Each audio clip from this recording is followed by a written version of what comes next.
আসতে কোনো কষ্ট হয় নাই তো দারোগা বাবু? তুই থাকতে কি আর আমাদের সুখ আছে? কি বলতেছেন? আমরাই তো সুখ বেছি। জবানটা একটু বেশি চলতেছে না তোর? আমার জওয়ান বেশি চলতেছে কিনা জানি না, কিন্তু আপনাদের পা অনেক বেশি চলতেছে।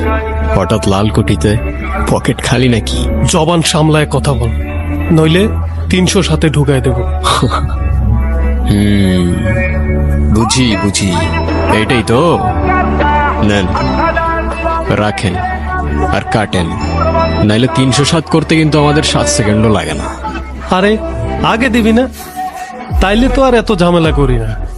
আমার পকেট ভরছে, আমিও খুশি, আমার পকেটও খুশি।